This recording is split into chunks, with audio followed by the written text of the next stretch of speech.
Good morning बच्चों। हम लोग इतिहास विषय शुरू किए हैं और इसमें हम लोग प्राचीन इतिहास देख रहे हैं। ठीक है बच्चों। और प्राचीन इतिहास में हम लोग वैदिक सभ्यता चैप्टर पढ़ रहे थे। और वैदिक सभ्यता को हम लोगों ने दो पार्ट में बांटा था, ऋग वैदिक काल, उत्तर वैदिक। और तो ऋग वैदिक काल में अभी हम लोग चल रहे हैं। ठीक है। और ऋग वैदिक काल अभी खत्म हो जाएगा और फिर उसके बाद से हम लोग उत्तर वैदिक काल को देखा जाएगा। ठीक है। तो ऋग वैदिक काल में हम लोगों ने कुछ नदियों के बारे में जाना था कि आर्थिक दृष्टिकोण से सबसे महत्वपूर्ण नदी कौन सी थी। ठीक है। तो आर्थिक दृष्टिकोण से सबसे महत्वपूर्ण नदी थी सिंधु। ठीक।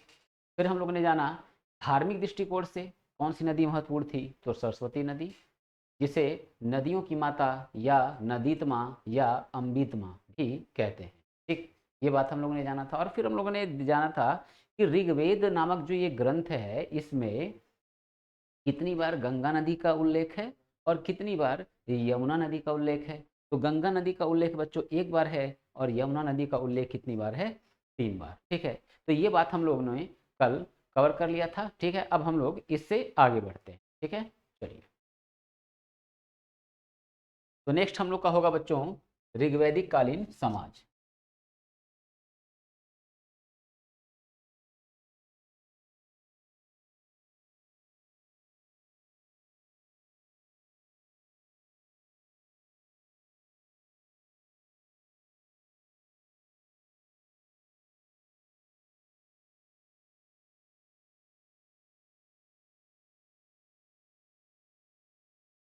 ऋग्वैदिक कालीन समाज। ठीक है। तो ऋग्वैदिक कालीन समाज में हम लोग देखे बच्चों। ठीक है।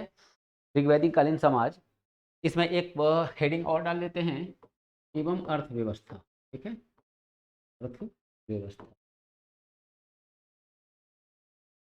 तो ये जो ऋग्वैदिक काल है बच्चों, इस ऋग्वैदिक काल में हम लोग अगर देखें तो मैंने आप लोग को बताया था कि सिंधु घाटी सभ्यता जो थी वो मात्र सत्तात्मक, यानी कि माता जो है वो घर की मुखिया होती थी। ठीक है। मैंने आप लोग को ये बात बताई थी। ठीक है। अब हम अब हम देखें तो ऋग्वैदिक कालीन समाज जो है या पूरा वैदिक काल का जो समाज है, इसमें घर की मुखिया कौन है, तो घर का मुखिया इसमें बच्चों कौन है, पिता। यानी कि ये समाज कौन सा हुआ, पितृ सत्तात्मक समाज। ठीक है। तो इसमें हम लोग यहाँ पे लिखेंगे पितृ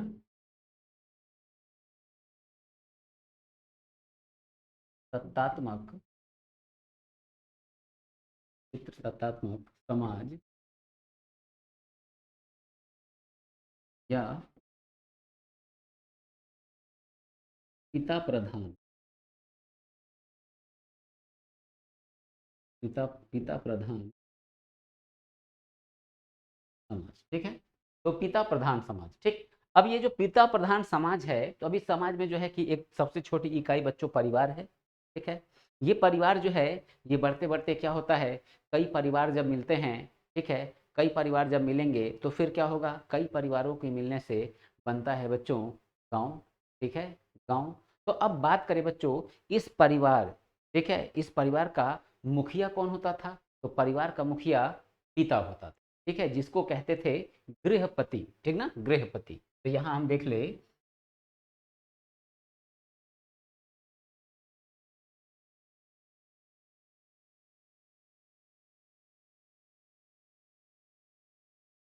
परिवार का मुखिया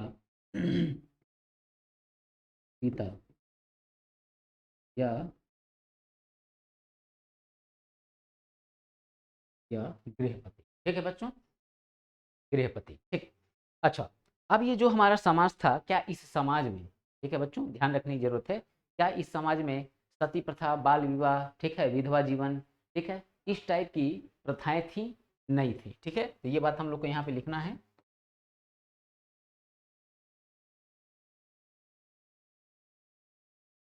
समाज में सती प्रथा,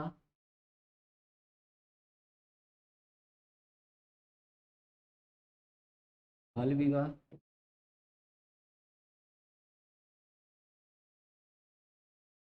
विधवा जीवन, आजीवन नहीं था।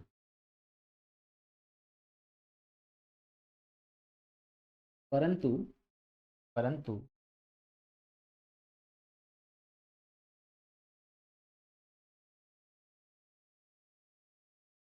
नियोग प्रथा,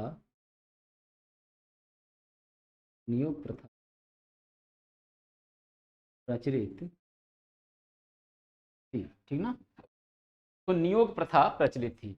अब बच्चों दिमाग में आएगा कि सर नियोग प्रथा क्या होता है। ठीक है, तो नियोग प्रथा मतलब ये होता है बच्चों कि जैसे पत्नी का पति मर गया, ठीक है, तो पत्नी का जो देवर होता था, ठीक है, यानी कि बड़ा भाई जो है उसकी मृत्यु हुई, तो जो छोटा भाई है वो अपनी भाभी से क्या करता था, विवाह कर लेता। ठीक है, तो इसको हम क्या बोलते हैं बच्चों, नियोग प्रथा। ठीक है, नियोग प्रथा। तो नियोग प्रथा हमारे समाज में, वैदिक समाज में उस समय क्या थी, प्रचलित थी। ठीक है, चलिए, तो ये बात हो गया। ठीक, अब बच्चों देखो, यहाँ काफी इंपॉर्टेंट पॉइंट चल रहे हैं बच्चों, ध्यान रखना। ठीक है, इस समय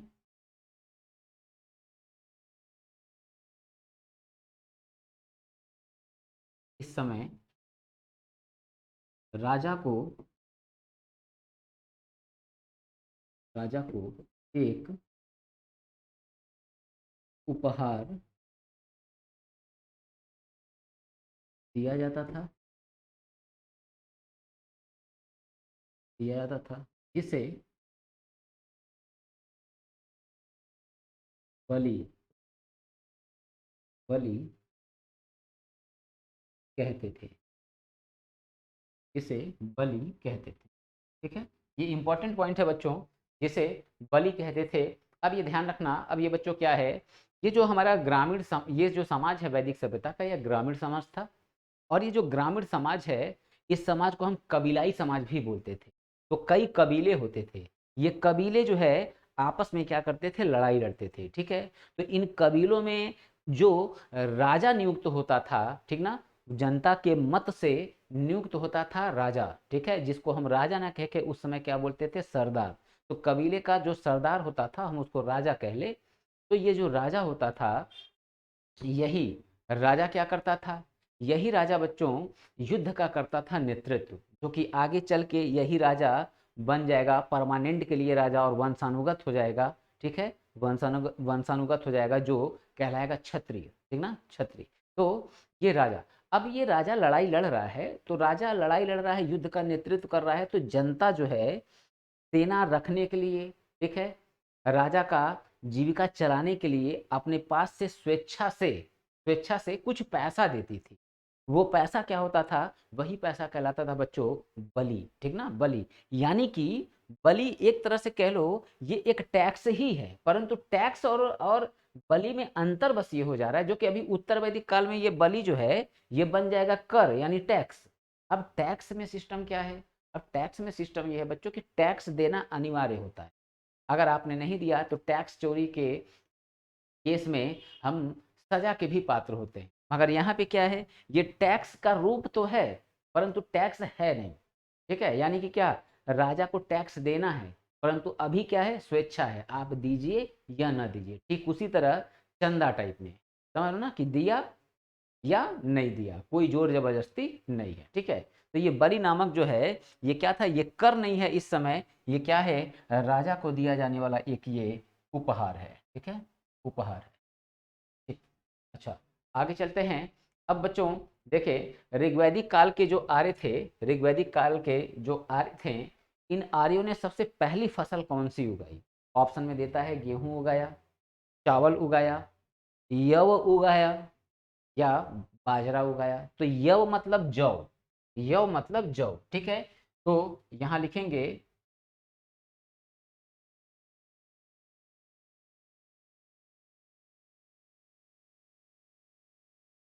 ऋग्वैदिक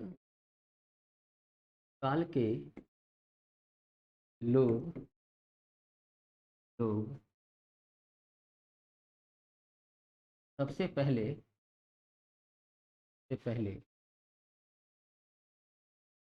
इस फसल का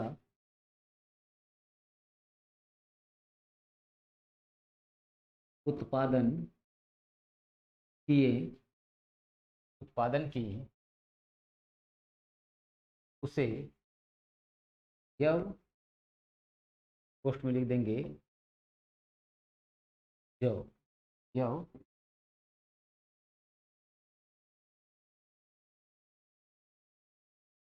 यो कहा गया। ठीक है, तो उसे क्या बोले बच्चों, उसे बोला गया यो। ठीक है, तो यहाँ तक की बात हम लोगों ने क्लियर की। ठीक, अब इसमें बच्चों हम लोग देखें कुछ नदियां जो हैं उनके प्राचीन नाम। ठीक ना, यहाँ ऐसे कॉलम बनाएंगे, कॉलम बनाएंगे।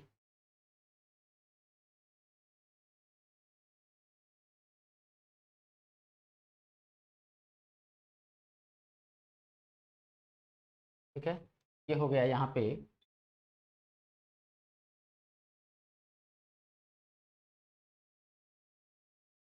प्राचीन, और यहाँ पे हो गया बच्चों नवीन। ठीक ना, प्राचीन और नवीन। ठीक है, अब हम लोग देखें कि कौन सी नदियों को किस नाम से जाना जाता था। ठीक है, तो जैसे बच्चों देखो सिंधु घाटी सभ्यता है, तो सिंधु घाटी और इसकी जो सहायक नदियां हैं, ठीक ना, और जो गंगा यमुना की कुछ सहायक नदियां उनके पूछता है प्राचीन नाम। ठीक ना, तो प्राचीन नाम, तो जैसे हम देखे प्राचीन नाम में यहाँ हम देखे अक्सिनी। ठीक ना, अक्सिनी, अक्सिनी, अक्सिनी जो है ये कौन सी नदी है, तो ये है बच्चों चेनाब, चेनाब नदी। ठीक है, चेनाब नदी। दूसरा यहाँ बात करें बच्चों, अगला बात करें तो यहाँ पे क्या हो जाता है विपाशा। ठीक ना, विपाशा मतलब बच्चों, विपाशा को कहते हैं व्यास नदी। ठीक ना, विपाशा को क्या बोलेंगे, व्यास नदी। ठीक है, इसके बाद आ जाता है बच्चों परुसड़ी, परुसड़ी, परुसड़ी को क्या बोलेंगे, परुसड़ी को बोलेंगे बच्चों रावी नदी। ठीक ना, वर्तमान में इसका नाम क्या है, रावी नदी। ठीक है, दूसरा यहाँ देखें शतुद्री, शतुद्री, तो ये कौन सी नदी हो गई शतुद्री, तो ये हो गया बच्चों सतलज नदी। ठीक है, सतलज नदी। नेक्स्ट नदी देखे बच्चों तो गोमल। ठीक है, गोमल, तो अब गोमल कौन सी नदी हो गई, तो ये हो गई बच्चों यहाँ पे गोमती नदी, गोमती। और फिर यहाँ देख ले सरस्वती, प्राचीन नाम सरस्वती, वर्तमान में किस नाम से जानते हैं बच्चों, हम कहते हैं घग्घर नदी। ठीक है, घग्घर नदी। तो ये बच्चों आपको कुछ पुराने नामों को नवीन के साथ जोड़ के आपको ध्यान में रखना है। ठीक है, तो इस टाइप से यहाँ क्वेश्चन पूछे जाएंगे। ठीक है, आपको ये बातें ध्यान में ठीक है, चलिए।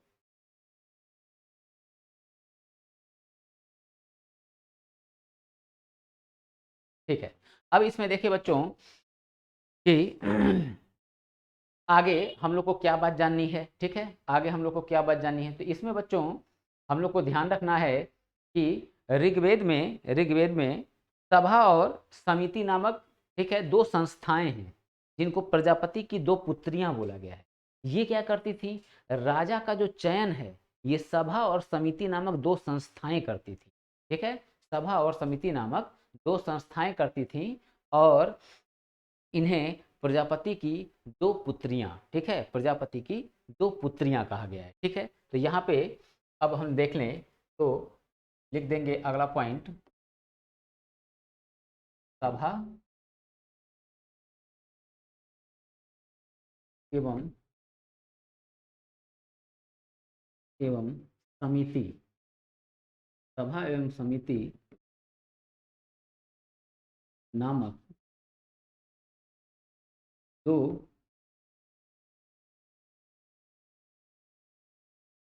दो संस्थाएं होती थी,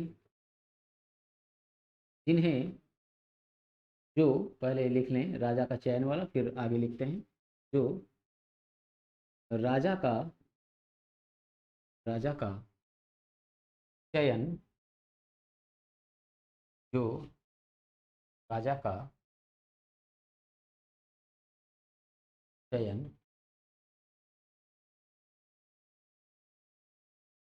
करती थी। ठीक है, सभा समिति को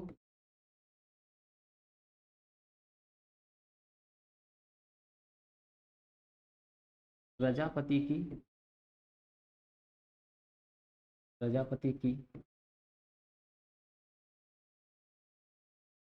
दो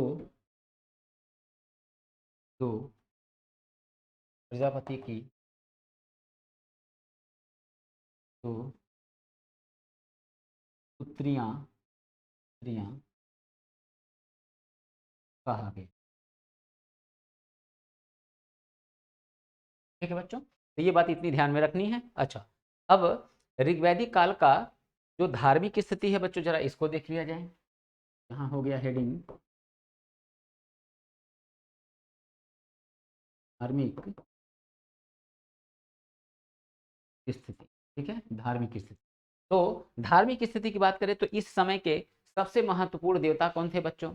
सबसे महत्वपूर्ण देवता, तो इस समय के सबसे महत्वपूर्ण देवता कौन है? इंद्र। ठीक ना बच्चों, इंद्र। तो इंद्र जो है सबसे महत्वपूर्ण देवता है, और दूसरे नंबर के सबसे महत्वपूर्ण देवता थे अग्नि।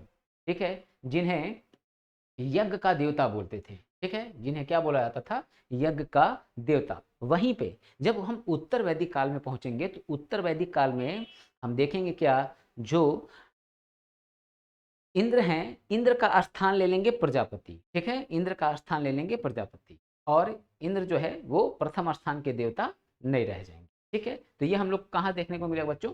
उत्तर वैदिक काल में। ठीक है, तो उत्तर वैदिक काल में हम लोग इसको कवर करेंगे। ठीक है, चलिए अभी हम लोग जो है इसका धार्मिक जीवन इसको कवर करते हैं। ठीक इस काल के सबसे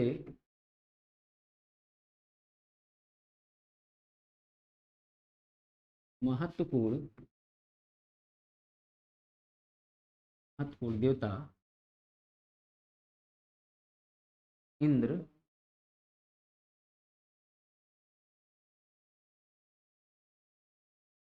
इंद्र थे। इंद्र थे।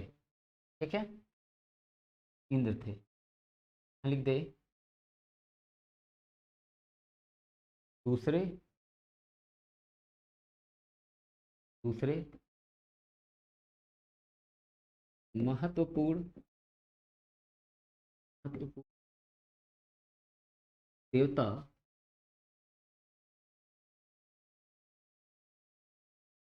अग्नि थे। इन्हें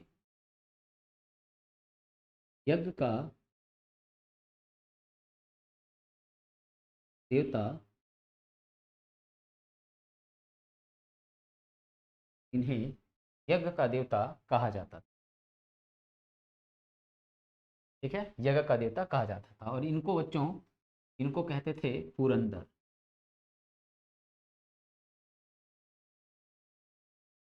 पुरंदर। ठीक है बच्चों, तो आर्यों का ये हम लोग को बच्चों धार्मिक जीवन देखना था। ठीक है, धार्मिक जीवन देखना था, तो ये हम लोग का ऋग्वैदिक काल कंप्लीट होता है। ठीक है, ऋग्वैदिक काल कंप्लीट, और अब हम लोग आएंगे बच्चों उत्तर वैदिक काल में। ठीक है, उत्तर वैदिक काल में, तो उत्तर वैदिक काल को हम लोग बच्चों देखते हैं। ठीक है, तो सबसे पहले यहाँ पे इस डिवीजन को लिखें, उत्तर वैदिक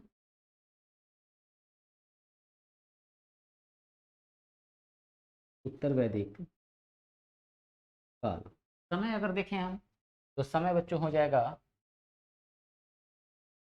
1000 ईसा पूर्व से 600 ईसा पूर्व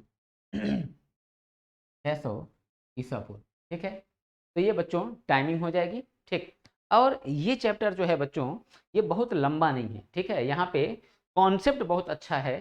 ठीक है, कॉन्सेप्ट बहुत अच्छा है, चैप्टर लंबा नहीं है, यहाँ से डेटा ज़्यादा नहीं है। ठीक है, ये मैक्सिमम 15 से 20 मिनट का पॉइंट है, अभी ये कंप्लीट हो जाएगा। ठीक है, अब थोड़ी देर मेरी बातों को बच्चों सुनना। जैसे कि हम लोग देखें तो मैंने बच्चों बताया था कि वैदिक काल जो है इसके बारे में हमें जानकारी कहाँ से मिलती है? इसके बारे में जानकारी हमें मिलती है वेदों से।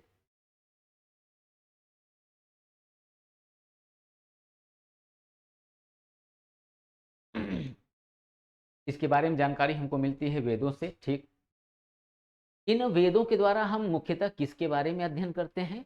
तो आर्यों के जीवन के बारे में। अब वो चाहे उनका राजनीतिक जीवन हुआ, चाहे सामाजिक जीवन हुआ, चाहे धार्मिक जीवन हुआ, ठीक, चाहे आर्थिक जीवन, तो इनके जीवन के बारे में हम कर रहे हैं अध्ययन।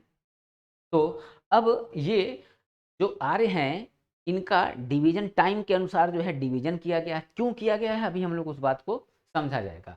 तो हम लोगों ने जाना था कि ऋग्वैदिक काल जो है उसका डिवीजन ऋग्वैदिक काल नाम से क्यों हुआ। तो ऋग्वैदिक काल नाम से इसलिए हुआ क्योंकि उस समय का 1500 से लगाए जो 1000 ईसा पूर्व का जो समय था, उस समय की जानकारी हमें, यानी कि उस समय के आर्यों के बारे में जानकारी हमें एकमात्र ग्रंथ, ठीक है, ऋग्वेद से मिली। इसलिए उसका टाइमिंग का नाम क्या पड़ा, ऋग्वैदिक काल। अब उत्तर वैदिक काल इसको क्यों कह रहे हैं, क्योंकि अब जो है इसमें जानकारी हमें किससे किससे मिलेगी, ठीक है। ऋग्वेद के बाद हम देखें सामवेद, यजुर्वेद, अथर्ववेद, ये हो गया, ठीक। अब इसके बाद से हम लोगों को ब्राह्मण ग्रंथ मिलेंगे, फिर पांचवा मिलेगा, छठवां मिलेगा अरण्यक और उपनिषद, ठीक है, उपनिषद। तो इनसे हमको ज्ञान मिलेगा किसके बारे में, उत्तर वैदिक काल के जो आर्य हैं उनके सामाजिक, आर्थिक, राजनीतिक, धार्मिक जीवन के बारे, ठीक है। तो ये बात यहाँ पे हम लोग लिख लेते हैं। इस समय के लिखेंगे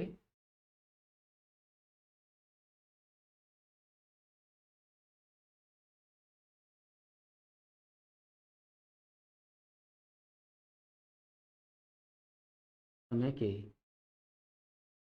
आर्यों के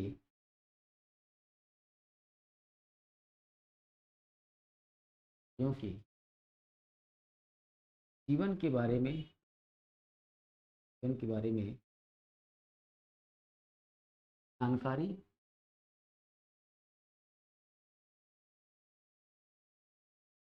कारी सामवेद,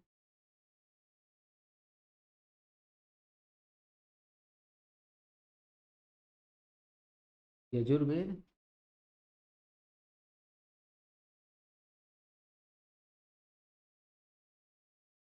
अथर्ववेद,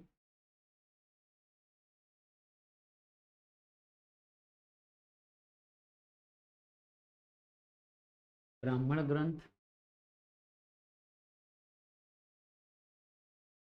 अरण्यक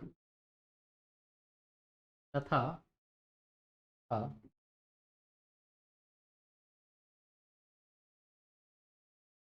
उपनिषदों से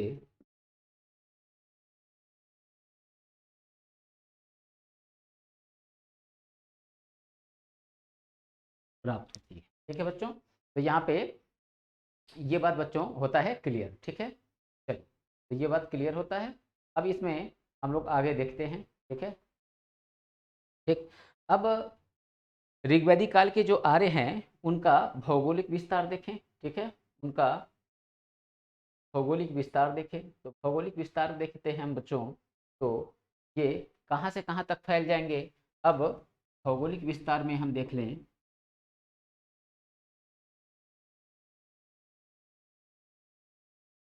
भौगोलिक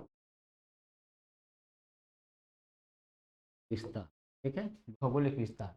तो भौगोलिक विस्तार में हम लोग का बस इसमें बच्चों क्या कर देना है, ठीक है। हम लोगों ने देखा था अफगानिस्तान,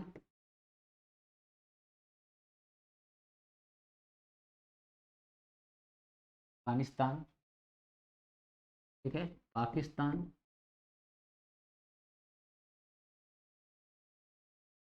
पाकिस्तान, पाकिस्तान,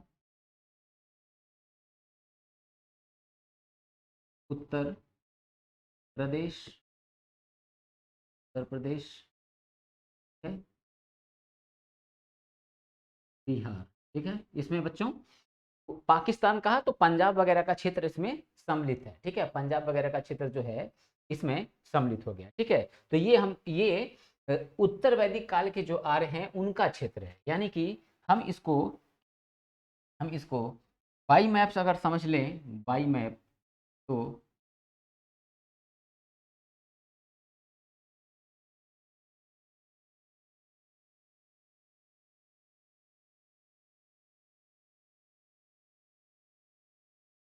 ठीक है, तो ये भारत का मैप, इस भारत के मैप में देखे बच्चों तो ये पूरा अफगानिस्तान का क्षेत्र, ठीक है, और इधर इधर पाकिस्तान का ये जो क्षेत्र है, ठीक है, पाकिस्तान का क्षेत्र, ठीक। और ये अब देखो बच्चों ध्यान रखना, पंजाब आज की डेट में दो है, एक तो भारत का पंजाब और दूसरा यहाँ पे पाकिस्तान में पंजाब। जब भारत पाकिस्तान का बंटवारा हुआ तो पंजाब दो रहे, एक पाकिस्तान में गया और दूसरा भारत के पास रहा, ठीक है। तो ये इधर पंजाब का क्षेत्र, ठीक है, और यहाँ पूरा ये गुजरात का क्षेत्र, गुजरात का क्षेत्र, ठीक। और इधर जब हम पढ़ते हैं बच्चों, ये पूरा उत्तर प्रदेश, पूरा उत्तर प्रदेश, और इधर जो है ऐसे हम देख ले ये बिहार का क्षेत्र, ठीक ना, उत्तर प्रदेश बिहार का क्षेत्र, ये इनका निवास स्थान था। ये इतने क्षेत्रों में जो है, इतने तक के दूरी में ये बच्चों क्या था, ये अपना जीवन जीते थे, ठीक है। इसी बात को मैंने यहाँ पे बच्चों ऊपर लिखा है, अफगानिस्तान, पाकिस्तान, उत्तर प्रदेश, बिहार, ठीक ना, जिसमें पंजाब का क्षेत्र क्या है, सब सम्मिलित है, ठीक है। तो ये लोकेशन वाइज आपको चीजें समझ में आ गई होंगी, ठीक। आगे बढ़े अगर हम आगे बढ़े तो अब बच्चों कुछ बातों को मैं यहाँ समझाऊंगा कि कैसे जो है, कैसे अब चेंज हो जाएगा पूरा जीवन, पूरा जीवन कैसे चेंज हो जाएगा, और क्यों बच्चों, क्यों हम देख रहे हैं कि परिस्थितियां एकदम से बदलती हुई दिखाई देंगी। जो चीज़ अनिवार्य नहीं था वो अनिवार्य हो जाएगा, ठीक ना, अनिवार्य हो जाएगा। अनिवार्य हो जाना मतलब क्या, अब उत्तर वैदिक काल जो है, उत्तर वैदिक काल, अब इसमें देखो क्या होगा, जो बलि नामक उपहार था जो कि राजा को स्वेच्छा से दिया जाता था, ठीक है, स्वेच्छा से दिया जाता है ठीक है बच्चों। तो यहाँ अब हम क्या देखते हैं, ऋग वैदिक काल में बलि जो था, बलि ये क्या था बच्चों, बलि उपहार था जो कि हम लोग स्वेच्छा से देते थे, ठीक ना, आर्य यानी स्वेच्छा से देते थे, ठीक। फिर आगे चल के ये क्या होगा, उत्तर वैदिक काल में अनिवार्य रूप से ये एक टैक्स बन जाए। क्यों बनेगा, कारण बताऊंगा, ठीक। दूसरी बात, इस समय जो जाति व्यवस्था थी, ठीक है, जाति व्यवस्था, यहाँ बच्चों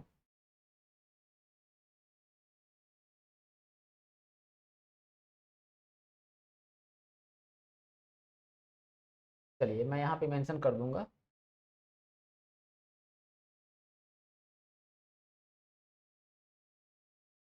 ठीक है।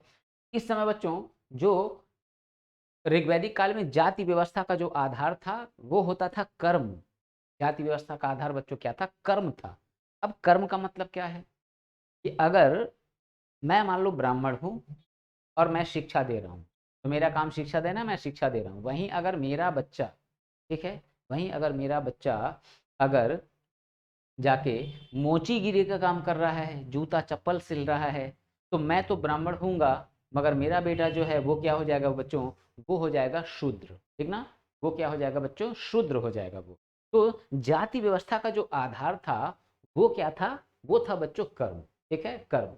मगर उत्तर वैदिक काल में क्या होगा, जाति व्यवस्था का आधार बदल जाएगा, ठीक है, और वो कर्म की बजाय वो वंश पे आधारित हो जाएगा। और जो देवता में हम देखते हैं कि चाहे वैश्य हो चाहे शूद्र हो, ठीक है, चाहे शूद्र हो, इन सब को देवताओं की पूजा स्तुति करने का अधिकार था। वहीं हम क्या देखेंगे कि शूद्रों के अलग से देवता बना दिए जाएंगे जिनका नाम क्या होगा, पूषण।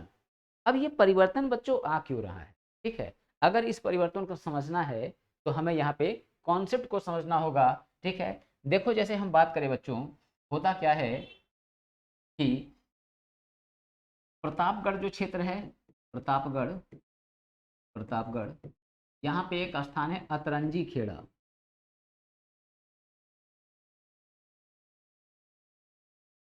अतरंजी खेड़ा। अतरंजी खेड़ा से पहली बार बच्चों क्या होता है, मिलता है लोहा, लोहा। तो लोहा मिल जाने के कारण बच्चों क्या होगा, पूरा जो है धार्मिक जीवन, ठीक है, राजनीतिक जीवन, आर्थिक जीवन, ठीक है, सामाजिक जीवन, ये सब क्या होगा बच्चों, ये सब बदल जाएंगे।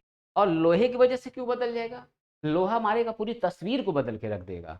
और लोहा कैसे पूरी तस्वीर को बदल के रख देगा, इसको समझते हैं बच्चों। देखो है क्या, लोहे की वजह से जन्म होगा पहली बार हमारे वहां संपत्ति का, संपत्ति, संपत्ति यानी कि हम कह लें इसको, पहली बार जन्म होगा किस चीज का, तो जन्म होगा बच्चों धन का, धन का। इससे पहले संपत्ति जैसी कोई चीज हम लोगों के पास नहीं होती थी, ठीक है, नहीं होती थी। तो संपत्ति का जन्म होगा।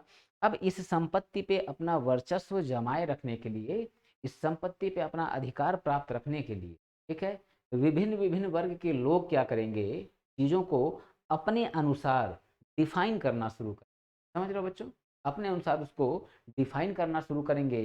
ठीक, कैसे होगा और इस बात को समझते हैं। अब देखो लोहा जो है, ये पहले क्या था, पहले बच्चों लोहा जब नहीं था तो कृषि कार्य, कृषि कार्य कैसे होता था, लकड़ी के हल से, लकड़ी के हल से,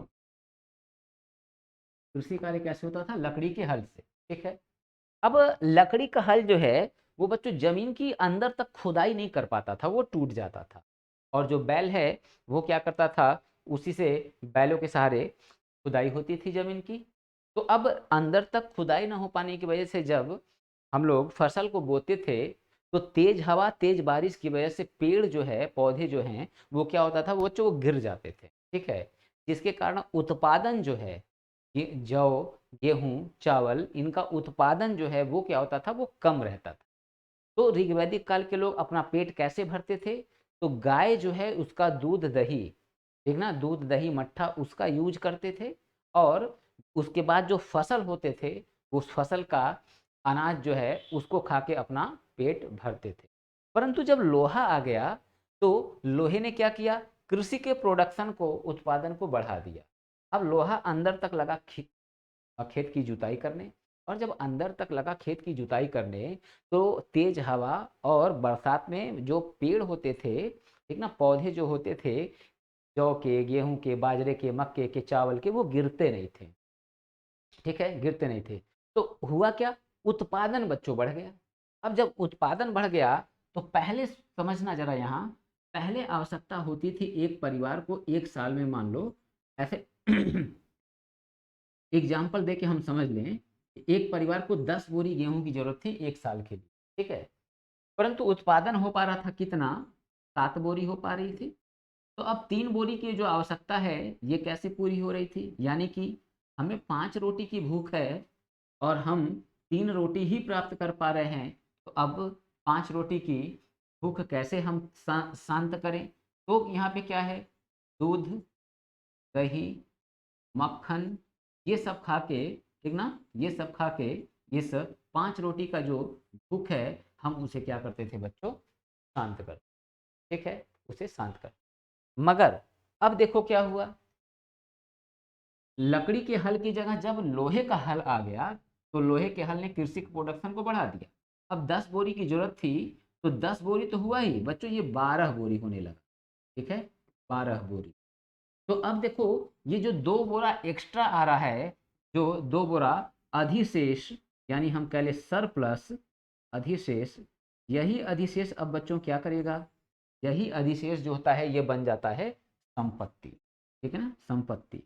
और इसी संपत्ति पे अपना वर्चस्व जमाए रखने के लिए अब आगे होगा क्या, अब आगे होगा ये कि जब हर किसी के पास संपत्ति आने लगेगी तो बच्चों ये बताओ, कौन जो है कि चमड़े का काम करेगा, मैला ढोने का काम कौन करेगा, नाली कौन साफ करेगा, कृषि खेत की जुताई कौन करेगा, ठीक है, मजदूरी कौन करेगा, इसके लिए एक वर्ग चाहिए ना, कौन जो है व्यापार करेगा, ठीक है, तो इसके लिए वर्ग चाहिए। तो अब देखो यहाँ पे होगा क्या, यहाँ पे अब बच्चों वर्ग जो होंगे हमारे समाज में वो 4 टाइप के वर्ग अब सामने आएंगे, ठीक है।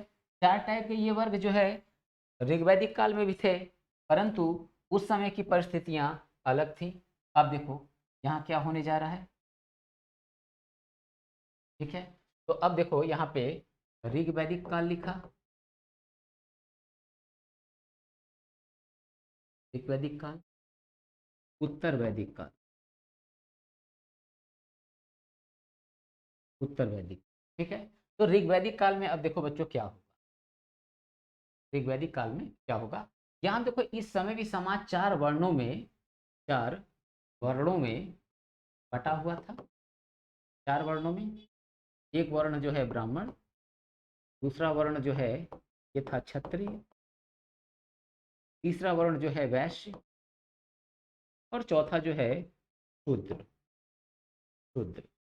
जाति व्यवस्था का आधार क्या है, यहाँ लिख दें तो जाति का आधार, जाति का या हम कह ले वर्ण, वर्ण का आधार क्या था, ये आधार था बच्चों कर। ठीक है, कर। मगर उत्तर वैदिक काल में जब धन की प्राप्ति हो जाएगी, संपत्ति का जब जन्म हो जाएगा, तो इस संपत्ति पे अपना अधिकार जमाए रखने के लिए अब होगा क्या, अब देखो बच्चों होगा ये कि उत्तर वैदिक काल में जाति व्यवस्था जो है, अब ये कर्म की बजाय ये कैसी हो जाएगी, ये हो जाएगी वंशानुगत। वंशानुगत यानी कि अब ब्राह्मण का जो लड़का होगा, चाहे वो मोची बने चाहे वो कुछ भी हो, हर हाल में वो श्रेष्ठ होगा और वो कहलाएगा क्या, ब्राह्मण। ठीक ना, ब्राह्मण। वो कथा बाचेगा, लोगों को ज्ञान देगा, यही करेगा। ठीक है, तो ये निर्धारित हो गया। दूसरी तरफ जो है क्षत्रिय जो है, इसका काम क्या होगा, इसका काम होगा रक्षा करना, लोगों की रक्षा करना, और दूसरा शासन करना। ठीक है, अब जो राजा जो है, उसका बेटे का बेटा वो क्या होगा, वो हमेशा राजा ही बनेगा। ठीक है, तो आप लोगों ने इस परंपरा को देखा होगा। ठीक है, कि चंद्रगुप्त मौर्य आया तो फिर उसका बेटा बिंदुसार आया, बिंदुसार के बाद उसका बेटा जो है अशोक आया, अशोक के बाद उसका बेटा जो है कि महेंद्र आया। ठीक है, जालौन आया, तिस्क आया। तो ये बच्चों क्यों दिख रहा है, ये इसी वजह से दिख रहा है क्योंकि जो व्यवस्था थी जाति की कर्म पे, अब वो कर्म बदल दिया गया। अब वो क्या हो गया, अब वो वंशानुगत हो गया। ठीक ना, वो वंशानुगत हो गया। अब इधर वैश्य वर्ग जो है, इसका काम क्या है, इसका काम होगा व्यापार करना। ये हमेशा क्या है, व्यापार करेगा। और शूद्र जो होगा, उपरोक्त तीनों वर्णों की ये क्या करेगा, तीनों वर्णों की करेगा बच्चों ये सेवा। तीनों वर्णों की ये क्या करेगा, तीनों वर्णों की सेवा करेगा। ठीक है, इस तरह से जो हमारे धर्म गुरु होंगे, ठीक है, वो संपत्ति पे अपना वर्चस्व, ठीक है, और समाज में अपनी श्रेष्ठता बनाए रखने के लिए इस सिस्टम को क्या करेंगे, लागू करेंगे। अब दिमाग में आएगा सर ये लागू होगा तो हम मान क्यों लेंगे। देखो बच्चों, वो धर्म गुरु थे और वो जो कहते थे लोग उस समय के शुरू से मानते चले आ रहे थे, वो परंपरा ही एक चल रहा था। हालांकि जब इसकी अति होगी तो फिर इसका विरोध भी शुरू होगा, और विरोध उपनिषदों से ही शुरू होगा। तर्कवाद का जो स्टार्टिंग होगा, ठीक है, वो कहाँ से तर्कवाद की स्टार्टिंग होगी, उपनिषदों से ही स्टार्टिंग होगी। बात समझ में आ रही है, उपनिषदों से ही स्टार्टिंग होगा। तो अब देखो ये क्या होगा, अब संपत्ति पे और समाज में अपनी श्रेष्ठता बनाए रखने के लिए जो जो धार्मिक वर्ग के लोग हैं, ये क्या करेंगे, ये वंशानुगत चीजों कर देंगे, और हम लोग परंपरा के रूप में चीजों को जैसे मानते थे वैसे ही क्या होगा, उसको मानते चले आएंगे। और आज भी देखो बच्चों, आज भी हमारे समाज में, आज हमारा समाज कैसा है, कर्म कांड प्रधान। आज हमारे समाज में कर्म कांड जो है वो बहुत ज्यादा प्रचलित है, समझ रहे हो, बहुत ज्यादा प्रचलित। मगर उसमें हर चीजें गलत भी नहीं है और हर चीजें सही भी नहीं है। बात को समझना, कर्मकांडों में हर चीजें गलत भी नहीं है, हर चीजें सही भी नहीं है। अब जैसे कहते हैं कि फला व्यक्ति को जो है भूत पकड़ा हुआ है, प्रेत पकड़ा हुआ है, ब्रह्म ब्रह्म पकड़ा हुआ है, ऐसे करते हैं। और उसके बाद से सोखा होगा, तांत्रिक होगा, वो दुनिया भर का झाड़ फूक करेगा, उल्टे सीधे जो है वो कार्य करेगा, और उसके बाद से जो है हम लोग क्या है उसको रुपया पैसा धन सब देते हैं। ठीक है, तो ये सारी चीजें आई कैसे, तो जो जो ठीक धर्मगुरु थे, जो अच्छे धर्मगुरु थे, उनके साथ कुछ स्वार्थी धर्मगुरु भी जुड़े, और उन लोगों ने अपने वर्चस्व को बनाए रखने के लिए, अपने फायदे के लिए अलग अलग रीति रिवाज और कर्मकांडों को क्या किया बच्चों, बताना शुरू किया। ठीक है, बिल्ली अगर रास्ता काट गई है तो रुक जाओ, क्या कभी सोचा है कि वास्तव में बिल्ली रास्ता काट गई, अगर हम क्रॉस कर गए तो हमारा एक्सीडेंट हो जाएगा। नहीं, अभी क्या कभी ऐसा नहीं, कभी बिल्ली रुक जाती है मैं तो चला जाता, कोई समस्या नहीं है। ठीक है, मगर है क्या कि लोग कहते हैं, अब बहुत खुद देखा होगा, ब्रेक मार के रोक लेते हैं, समझ रहे हो, ब्रेक मार के रोक लेते हैं। जो मृत्यु का कंडीशन आता है किसी के वहाँ, तो उसमें देखा करो विभिन्न प्रकार का ये दान वो दान, दुनिया भर की चीज़ें हैं। कहते हैं कि ये दान जो है देंगे, ठीक है, ये दान जो देंगे तो जो व्यक्ति मृत है वो क्या करेगा, वो इसका उपभोग करेगा। अरे कहाँ वो उपभोग करेगा, वो तो चला गया, उपभोग तो कोई और कर रहा है।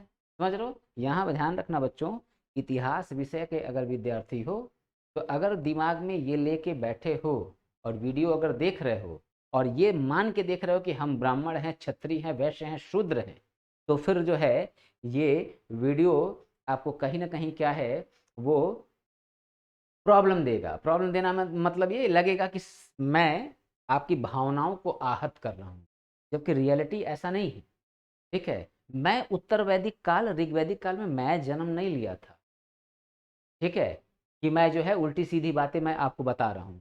उत्तर वैदिक काल ऋग्वैदिक काल जो है ये इतिहास का विषय, इतिहास का भाग, और इतिहास की किताबों में जो लिख के आया है, ठीक है, मैं उसी बात को बता रहा हूँ। अपने मन से मैं बच्चों यहाँ पे कुछ नहीं बता रहा हूँ, बात समझ में आ रही है ना, अपने मन से मैं कुछ नहीं बता रहा हूँ। तो विद्यार्थी कभी भी ब्राह्मण क्षत्रिय वैश्य शूद्र हिंदू मुस्लिम सिख ईसाई बौद्ध जैन पारसी नहीं होना चाहिए। वो केवल और केवल क्या होना चाहिए, विद्यार्थी। और विद्यार्थी का कहीं कोई धर्म कहीं कोई जाति नहीं होती। कंपटीटर हो, ठीक है, तो इस धारणा से बाहर निकल जाओ। ठीक है, वरना क्या होगा कि बहुत सी ऐसी बातें आएंगी जहाँ पे लगेगा आप लोगों को कि मैं ब्राह्मण या क्षत्रिय विरोधी हूँ, ठीक है, शूद्र समर्थक हूँ, या कुछ समय बाद लगेगा आगे आके कि मैं जो है ब्राह्मण क्षत्रिय समर्थक और वैश्य और शूद्र विरोधी हूँ। तो आपको ये पूरा आगे पूरा इतिहास जब मैं खत्म करूंगा तो आप लोग को ये देखने को ऐसा मिलेगा, फील होगा ऐसा।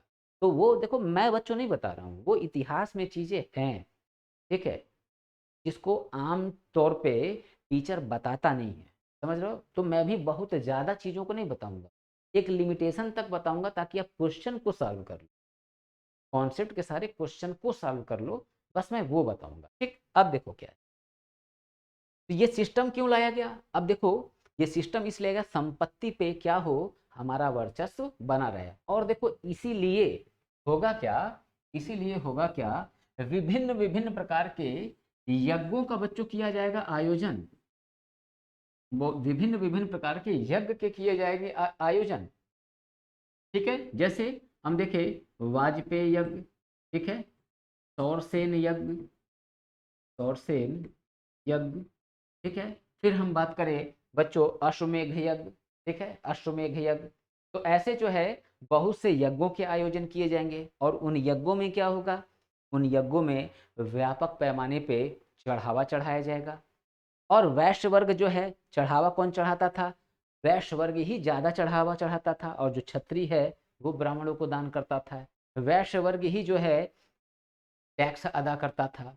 ठीक है, वहीं पे महिलाओं और शूद्रों को एक संस्कार है उससे कर दिया गया वंचित, जिसका नाम क्या है, उपनयन संस्कार। उपनयन संस्कार में क्या होता था, गंगा जल छिड़क के और गायत्री मंत्र का उच्चारण करा के भेजा जाता था बच्चों को शिक्षा ग्रहण करने के लिए। तो उपनयन संस्कार से शूद्रों और महिलाओं दोनों को क्या किया जाएगा बच्चों, दोनों को कर दिया जाएगा वंचित। ठीक ना, वंचित। और देखो, और देखो ये जो समाज में जो भेदभाव शुरू हुआ, इसी भेदभाव की वजह से आगे आगे 62 टाइप के 62 टाइप के धार्मिक संप्रदायों का उदय होगा। इसी हमारी हिंदू संस्कृति से टूट के अलग धर्म का निर्माण होगा, जिसमें दो बड़े पॉपुलर होंगे। एक जो होगा वो होगा बौद्ध धर्म, और दूसरा जो होगा वो होगा बच्चों जैन धर्म। इसी में हम देखेंगे आजीवक संप्रदाय भी होता है, शैव संप्रदाय भी होता है, वैष्णव संप्रदाय भी होता है। तो ऐसे ये सब जो देख रहे हो ये सब क्या होगा, ये सब इसी वजह से आएंगे क्योंकि उत्तर वैदिक काल का जब समापन होना शुरू होगा, उत्तर वैदिक काल का जब समापन शुरू होना होगा 600 ईसा पूर्व, ठीक ना। तो जब हम उस फेज में पहुंचेंगे 600 ईसा पूर्व के फेज में, तो ये जो भेदभाव है, डिस्क्रिमिनेशन जो है, ये और ज्यादा बढ़ जाएगा। और जब ये बढ़ेगा तो फिर उपनिषदों में गुरु और शिष्य के बीच तर्क का उल्लेख है, ठीक ना, तर्क का उल्लेख है। तब चीजों पे तर्क करना व्यक्ति शुरू करेगा कि क्यों जो है शूद्र वर्ग उपरोक्त तीनों वर्णों की सेवा करेगा, वो क्यों नहीं शासन में भाग ले सकता है। वो क्यों नहीं जो है यज्ञ का आयोजन कर सकता है, वो क्यों नहीं पूजा पाठ कर सकता है। इस तरह के बहुत सारे तर्कों की क्या होगी, उत्पत्ति होगी, और उन्हीं तर्कों की वजह से ये दो संप्रदाय अस्तित्व में आएंगे जो आगे चल के धर्म का रूप धारण, बौद्ध धर्म और जैन धर्म। समझ लो बच्चों। तो अब यहाँ क्या है, अब देखो बच्चों, अब एग्जामिनर यहाँ क्या करने जा रहा है, अब एग्जामिनर यहाँ पे बच्चों क्वेश्चन जा रहा है पूछने क्या, तो देखें हम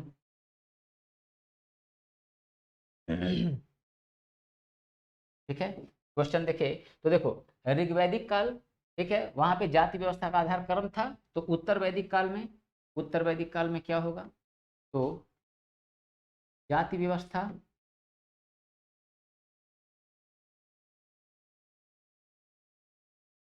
जाति व्यवस्था का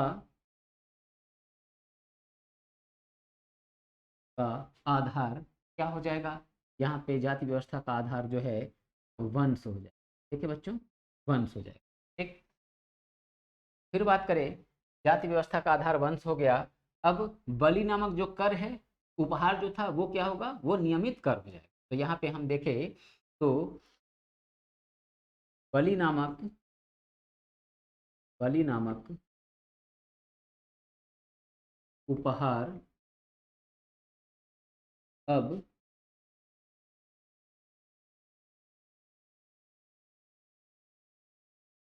बलि नामक उपहार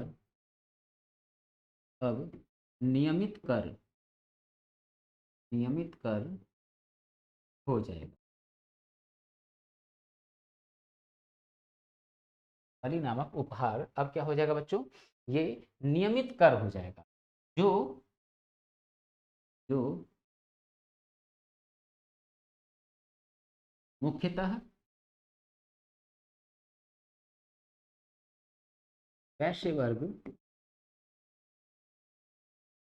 वैश्य वर्ग देगा, और यह कर, और यह कर व्यक्ति की, व्यक्ति की आय का, आय का, आय यानी इनकम 1/6 भाग होगा। ठीक है बच्चों, 1/6 भाग होगा। तो इस तरह से बच्चों क्या होगा, इस तरह से अब ये चीजें परिवर्तित हो जाएंगी। अब देखो, ऋग्वैदिक काल जो होगा, ऋग्वैदिक काल, उस समय, उस समय अर्थव्यवस्था का मुख्य आधार यानी कि पेट, अपनी जीविका चलाने का जो मुख्य आधार होगा, वो मुख्य आधार क्या था, वो मुख्य आधार था बच्चों पशुपालन, और एग्रीकल्चर जो है वो सेकेंडरी था। मगर अब उत्तर वैदिक काल में क्या होगा, एग्रीकल्चर फर्स्ट पे आ जाएगा और पशुपालन जो है वो सेकंड पे चला। ठीक है, तो इस बात को यहाँ पे मेंशन कर दें कि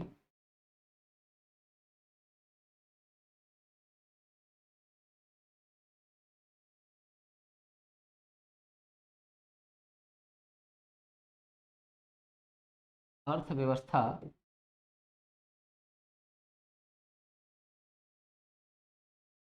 का मुख्य, अर्थव्यवस्था का मुख्य आधार क्या हो जाएगा, तो अर्थव्यवस्था का मुख्य आधार हो जाएगा बच्चों क्या, कृषि, कृषि। ठीक है, तथा कृषि तथा पशुपालन, पशुपालन द्वितीय, द्वितीय स्थान पर पहुंच जाएगा। ठीक है, अब इस समय बच्चों देखो, गायों का महत्व जो है ऋग वैदिक काल में भी बहुत था और उत्तर वैदिक काल में भी हो जाएगा। ठीक है, कैसे, अब इस बात को अगर हम समझें तो देखो बच्चों, अब क्या होगा कि ऋग वैदिक काल में जो गाय थी उसका दूध दही मक्खन, ठीक है, ये यूज करते थे और छोड़ देते थे चरने के लिए, घास वास खाती थी वो, उनका जो है पेट भरता था और ये दूध, उसका दूध दही मट्ठा मक्खन यूज करते थे। मगर अब बच्चों देखो हो क्या रहा है, उत्तर वैदिक काल में जब कृषि का प्रोडक्शन जो है, कृषि की प्रधानता जब हो जाएगी, ठीक है, तो कृषि का प्रोडक्शन बढ़ेगा, कृषि का प्रोडक्शन गाय की वजह से भी बढ़ेगा। अब गाय की वजह से कैसे बढ़ेगा? भाई लोहे ने क्या किया, अंदर तक खुदाई की तो उत्पादन बढ़ा, बात समझ में आई। मगर अब गाय कैसे उत्पादन को बढ़ा देगा, बढ़ाएगा? कैसे बढ़ाएगा बच्चों? जो गाय का गोबर है वो खाद के रूप में व्यापक पैमाने पर इस्तेमाल होगा, ठीक? तो गाय का महत्व यहाँ बढ़ गया। दूसरी तरफ क्या है कि जो बैल है वो उस समय भी क्या था, खींच रहा था हल, लकड़ी टूट जाते थे। मगर अब क्या है, लोहे के हल को खींच रहा है, कोई टूटना नहीं, यानी कि खुदाई क्या हुई, पूरी तरह हो गई। ठीक है, तो गाय का महत्व जो है अब भी क्या होगा, अब भी वही महत्व बना रहेगा, बल्कि हम अगर कह लें तो कृषि प्रधान हो गया और उसमें गाय की भूमिका जो है बराबर बनी हुई है। तो गाय इस समय आके और महत्वपूर्ण, जब और महत्वपूर्ण हो जाएगा तो यहाँ पे गाय को एक उपाधि दी जाएगी और गाय को कहा जाएगा कि गाय क्या है, यहीं पे गाय को कहा जाएगा बच्चों अघन्य। अघन्य, अघन्य, ठीक है। तो अघन्य कहा जाएगा। अच्छा मैं इसको पहले लिख दूं, ठीक है, इसको लिख दूं सिस्टमेटिक ढंग से। गाय को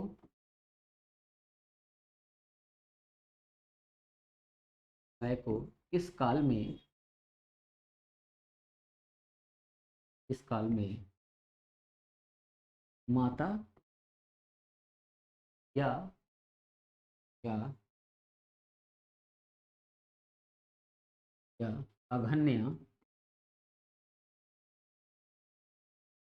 कहा गया। अघन्या मतलब क्या होता है बच्चों? अघन्या मतलब होता है जिसकी हत्या ना की जा सके, ठीक है, जिसकी हत्या ना की जाए, यानी कि क्या है, अब देखा करो, गाय हमारी माता है, ये सिद्धांत कहाँ से आया बच्चों? ये उत्तर वैदिक काल से ही आया है, समझ रहे हो ना। गाय हमारी माता यानी कि क्या है, गाय का महत्व अब आप खुद समझ सकते हो, दूध दही, ठीक है, मक्खन घी, ठीक है, इसके लिए तो चाहिए चाहिए, प्लस एग्रीकल्चर में भी गाय की आवश्यकता है। तो बिना गाय के, ठीक है, बिना बैल के एग्रीकल्चर संभव नहीं है। ठीक है, तो इस वजह से गाय को क्या कह दिया गया, गाय को बना दिया गया बच्चों माता। ठीक है, गाय को बना दिया गया माता। प्लस ये जो गाय होगी, ये गाय बच्चों विनिमय का माध्यम भी होगा। अब विनिमय मतलब क्या होता है, ठीक ना? जैसे हम लोग देखे सिंधु घाटी सभ्यता में वस्तुओं को खरीदने और बेचने का सिस्टम क्या था, वस्तु विनिमय प्रणाली थी, ठीक ना, बार्टर सिस्टम था। बार्टर सिस्टम है क्या, मैं ये ऑलरेडी समझा चुका हूँ, ठीक है, यहाँ पे रिपीट नहीं करूंगा। तो वस्तु विनिमय था।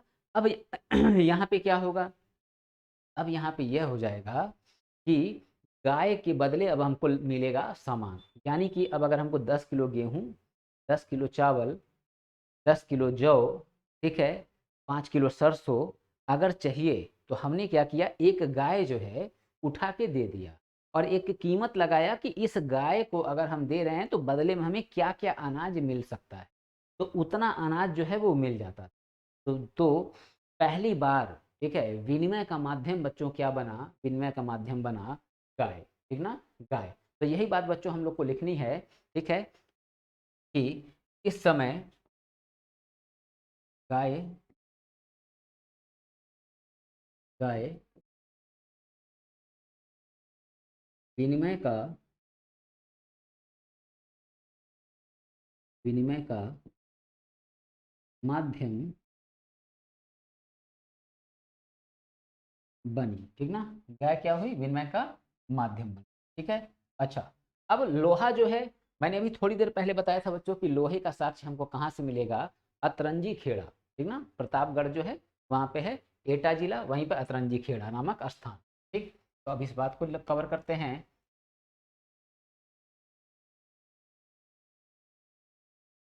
प्रतापगढ़ के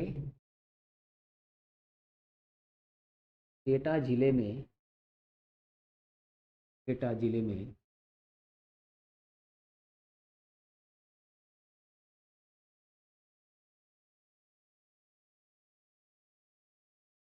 अतरंजी खेड़ा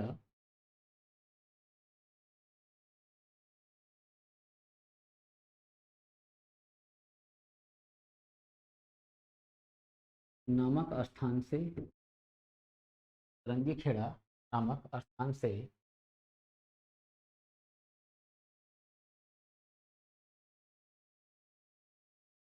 पहली बार लोहे का साक्ष्य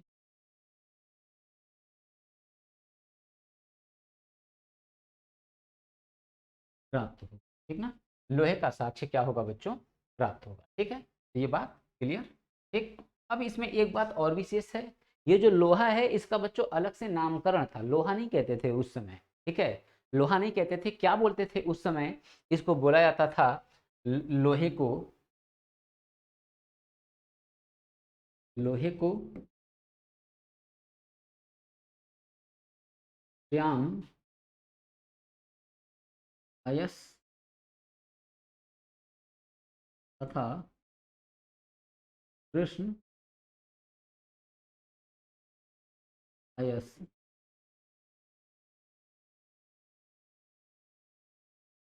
कहते थे, ठीक ना। श्याम अयस और कृष्ण अयस जो है, ये इसको कहा गया, ठीक है, कहा गया। अब देखो यहाँ हम थोड़ा सा बस देख ले, ये धार्मिक स्थिति, धार्मिक जीवन। अब ये जो धार्मिक स्थिति होगी बच्चों, इसमें हमको क्या देखना है, अब देखो इस समय क्या होगा बच्चों, प्रजापति, प्रजापति देवताओं में, देवताओं में सर्वोच्च स्थान,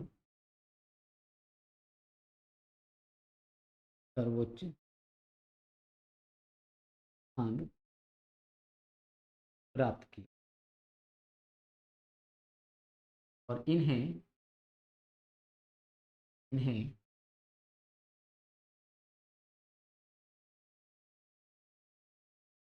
देवताओं का पिता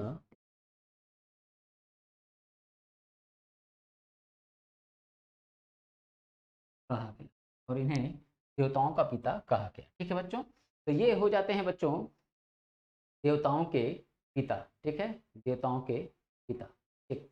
अब देखें बच्चों, इसमें हम लोग, इसमें जो शूद्र हैं, शूद्रों के अलग से देवता मैंने अभी कुछ देर पहले बताया बना दिए गए, ठीक है। तो शूद्रों के अलग से देवता कौन बने, शूद्रों के पूषण को, पूषण को, को शूद्रों का देवता, देवता, देवता बनाया गया, बनाया गया, ठीक है बच्चों। तो ये हमारा धार्मिक जीवन हो गया, ठीक है, धार्मिक जीवन हो गया, ठीक। अब बात करें बच्चों, कुछ जो है हम लोग कुछ बात कर लें इसमें उपनिषदों से, ठीक है। उपनिषदों से कुछ पॉइंट अगर देख लें तो, उपनिषद,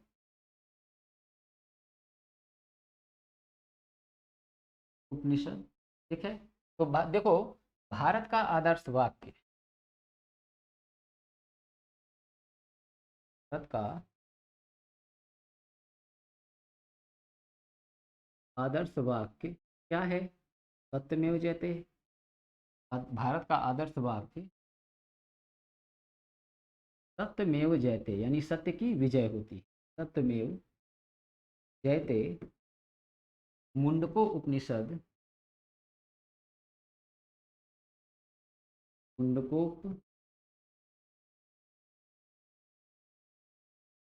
उपनिषद, भारत का आदर्श वाक्य सत्य में जयते मुंडको उपनिषद से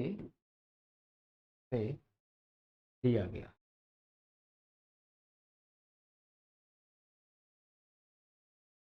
ठीक है। अगली बात कर ले,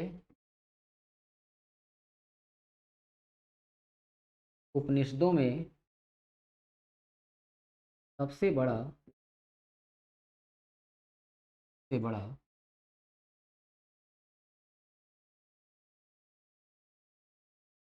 उपनिषद, उपनिषद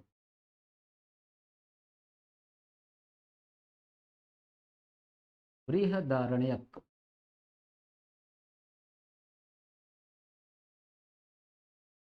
उपनिषद है, बृहदारण्यक उपनिषद है, ठीक है। तो बृहदारण्यक उपनिषद क्या है बच्चों, ये सबसे बड़ा उपनिषद, ठीक है। तो अब वही बात करें, सबसे बड़ा अगर ये है तो सबसे छोटा कौन होगा? तो सबसे छोटा जबकि उपनिषदों में सबसे छोटा उपनिषद तो ये हो जाएगा बच्चों मुंडको उपनिषद। ऊ साइलेंट रहता है बच्चों, मुंडको उपनिषद, ठीक है, उपनिषद है, ठीक है बच्चों। तो ये बच्चों हम लोग का कंप्लीट होता है, हम लोग का कंप्लीट होता है वैदिक काल, ठीक है, वैदिक काल। और वैदिक काल कंप्लीट होता है, इसके बाद से बच्चों हम लोग आएंगे नेक्स्ट चैप्टर में, ठीक है, नेक्स्ट चैप्टर में। तो यहाँ बहुत से ऐसे शब्द भी मिले होंगे बच्चों जो आपको लग रहे होंगे सर इसका मतलब बताना चाहिए था। मैं क्या चाहता हूँ, मैं बच्चों ये चाहता हूँ कि आप लोग का जो ये बच्चों लेवल है उस लेवल से थोड़ा सा, थोड़ा नहीं, ठीक ठाक मतलब जो है कि हाई लेवल पे पढ़ाया जा रहा है, ठीक है। तो अगर आपके लिए मेहनत इतना किया जा रहा है, ठीक है, तो आप कम से कम उसका रिस्पॉन्स कीजिए, ठीक है, आप क्वेश्चन पूछिए, ठीक है, शब्दों के मतलब पूछिए कि सर इस बात का मतलब नहीं समझ में, सर इस लाइन का मतलब नहीं, ठीक है। कमेंट में अगर मैंने कहा तो आप कमेंट में कह दीजिए, ठीक है सर ज़्यादा क्लियर नहीं हुआ, सर आप इस पे इसको कल जो अगली क्लास लीजिएगा उस अपने अगली क्लास में इस शब्द का मतलब मुझे समझा दीजिएगा। तो मैं जब भी कोई भी चैप्टर पढ़ाऊँगा तो उस चैप्टर में जब मैं प्रवेश करूँगा तो थोड़ी देर के लिए रोक के आपके जो क्वेश्चंस होंगे मैं उसको जब समझा दूँगा तो फिर मैं आगे बढ़ूँगा, ठीक है। तो आप अगर मेहनत कर रहे हैं तो मुझसे प्रश्न पूछिए, ठीक है, मैं आपको बताऊँगा। तो आज का क्लास बच्चों यहीं रोकते हैं, ठीक है, फिर हम लोग नेक्स्ट डे की क्लास में मिलते हैं।